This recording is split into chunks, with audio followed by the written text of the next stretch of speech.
Bienvenidos a este último estudio del libro de Job.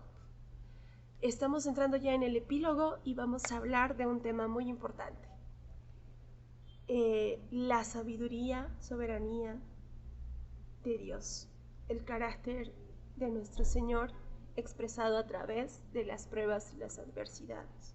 Recordemos que un tema principal era ¿por qué el justo sufre? Es lo que se plantea en los primeros capítulos del libro de Job. ¿Por qué el justo sufre? Sin embargo, entran en escena los tres amigos y están totalmente seguros que él no era justo y es por eso que él estaba sufriendo. Esa es la tesis que le presentan sus tres amigos. Pero hemos estado viendo en estos 4 días anteriores mucho de la poesía hebrea, los géneros literarios, en cuál se está centrando el libro de Job, las lecciones más valiosas que vamos a rescatar, y vamos a entrar en el epílogo del libro de Job. Quiero que entremos a este epílogo con el discurso de Eliú, que es un cuarto personaje, se puede decir, entre los amigos de Job, que no era tan cercano y no era un erudito, un sabio o un anciano como lo eran los anteriores amigos de Job, que entran en debate con él del por qué él estaba sufriendo tanto si hay un Dios justo. En este punto aparece un joven llamado Eliú que entra en esta discusión. El diálogo que él lleva con Job es semejante al que Job lleva en los capítulos del 4 al 27 con sus amigos. De acuerdo a Eliú, el nuevo elemento es que él tiene la inspiración para hablar la sabiduría que no tuvieron los amigos de Job. Podemos compararlo con la llenura del Espíritu Santo que muchos tienen para poder hablar de la palabra de Dios y de los que muchos tal vez solamente tienen el conocimiento dogmático de la palabra, que no puede ser tan eficaz como lo es cuando es utilizado por el Espíritu Santo a través de la vida de nosotros, ¿no? ¿Qué anuncia Eliú? Él dice que un perfecto conocimiento está con Job. Y entonces acusa a los amigos por su inhabilidad para probar que Job estaba equivocado. Luego de esta ostentación y recordando que entre más confidente hablaban en contra de Job, más imprecisas se volvían sus acusaciones. No debemos esperar gran sabiduría de parte de Eliú. Es cierto, era un joven. Eso es lo que decían los tres amigos de Job. Pero, sin embargo, este joven los va a sorprender. En la mayor parte, él solo reitera argumentos que se mencionaron anteriormente. Su plan es el mismo que el de los amigos. Primero convencer a Job que ha hecho algo para merecer su castigo, y luego animarlo a que se arrepienta para que reciba las bendiciones de Dios de nuevo. Pero Eliú lo hace de una manera muy diferente, con más tacto y sabiduría. Él menciona un nuevo principio relacionado con el trabajo, que es incorrecto recibir sobornos y que tal vez en este punto Job se haya equivocado. Es una afirmación verdadera que se discute más profundamente en otras partes de la escritura, pero se aplica incorrectamente como acusación contra Job. Este joven también intenta entender a través de lo que ya conocía la justicia de Dios. Pero él va a decir algo muy interesante, que no siempre va a llegar a esta conclusión, que no siempre el pecado o nuestra manera de vivir va a ser resultado en una vida tan trágica como la que Job tuvo, y que solamente Dios tiene el control y la sabiduría para manejar esta situación.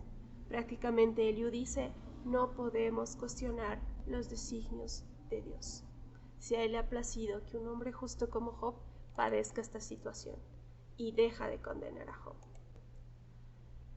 Estos son los discursos que llevan a Job a sumergirse en una inmersa reflexión acerca de su vida y acerca del carácter de Dios. Y él ya no acude a sus amigos o a la ayuda de alguna otra persona. Él acude directamente a Dios y empieza a tener unos discursos con él. A partir del capítulo 38 al 42 vamos a ver estos discursos entre Dios y Job. El primer discurso, Dios se presenta como el creador y muestra a Job cuán ignorante es. Le habla a partir de la sabiduría con el que él ha creado el mundo, la armonía del universo. Le dice: ¿dónde estabas tú cuando yo hice las constelaciones, los cielos, las estrellas en mi infinita sabiduría? Dios se presenta como creador y muestra que Job no sabe nada en comparación a la sabiduría de Dios. ¿Cuál es la respuesta de Job ante este primer discurso?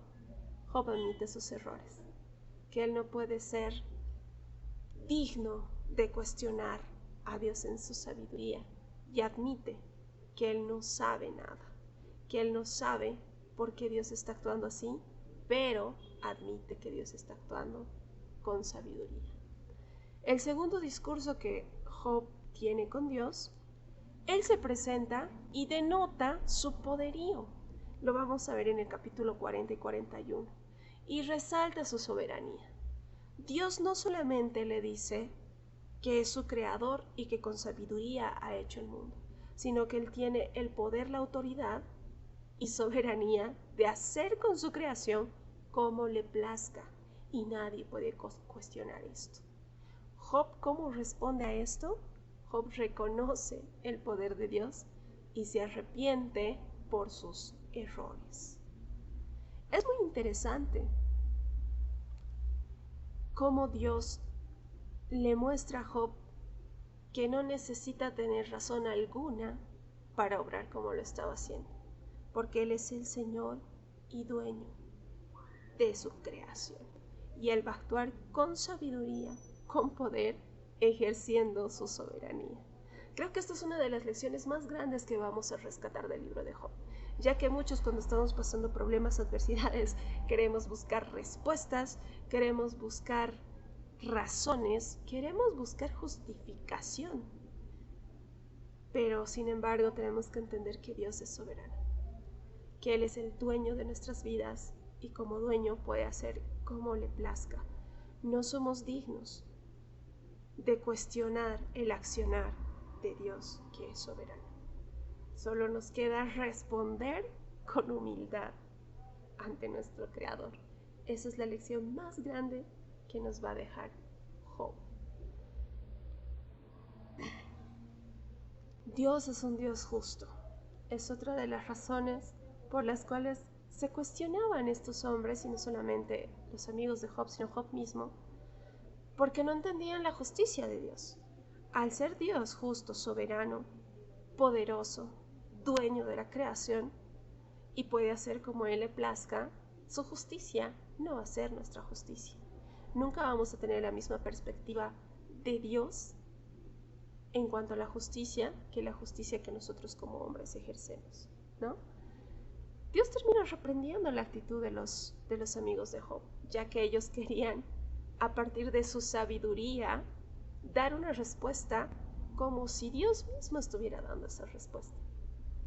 Ponen muy por debajo la justicia de Dios, la miden al nivel de la justicia del hombre. Y por esto Dios reprocha la actitud de los amigos de Job. Y después de esto viene la restauración de la vida de Job, que lo vamos a ver en el último capítulo, en el 42, versículos 10 al 17. Dios quita la aflicción de Job después de que él reconoce y se arrepiente de sus errores. ¿Cuál era el error de Job? El cuestionar la sabiduría, la soberanía y el carácter mismo de Dios. Y simplemente reconoce el poder de Él. Y solo espera en Él sin buscar ya más respuestas, ya más razones, ya más nada del por qué estaba pasando tremenda prueba. Simplemente se rinde a Dios. Y Dios quita la aflicción de Job. Y dice que vivió Job lleno de días, 140 años de vida. Y bendijo Jehová el postrer estado de Job más que el primero. Recordemos que después de la prueba, hermanos, siempre vamos a salir más victoriosos, porque muchas veces ese es el propósito de la prueba: fortalecer más nuestra fe, nuestra confianza en el Señor y sobre todo conocer a profundidad el carácter de Dios. Esta es una de las lecciones también que vamos a aprender, que a través de la prueba vamos a conocer más el carácter de Dios y por ende nos vamos a acercar más a Él.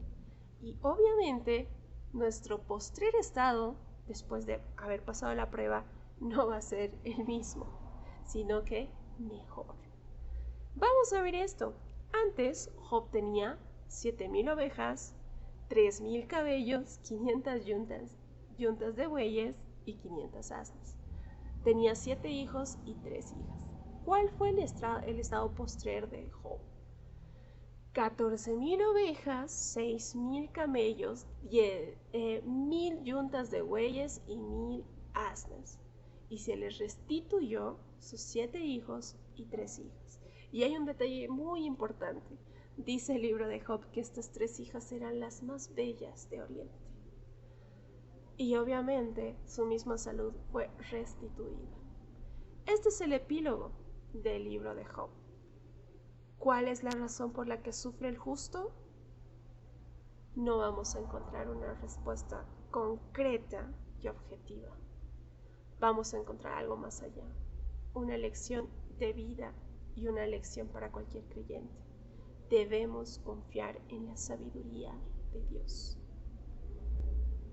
Y este fue el libro de Job, uno de los libros que siempre nos va a brindar aliento en medio de las pruebas y nos va a ayudar a conocer aún más el carácter de Dios. Les aliento a que se animen a imbuirse en estos 42 capítulos de poesía y sabiduría en el Antiguo Testamento. Que aprovechemos la gran riqueza del libro de Job. Y seguiremos con el estudio de este módulo, libros poéticos y sapienciales. Vamos a entrar con el estudio del libro de los Salmos, así que los espero también y espero me acompañen como hasta este punto lo hemos hecho. Gracias.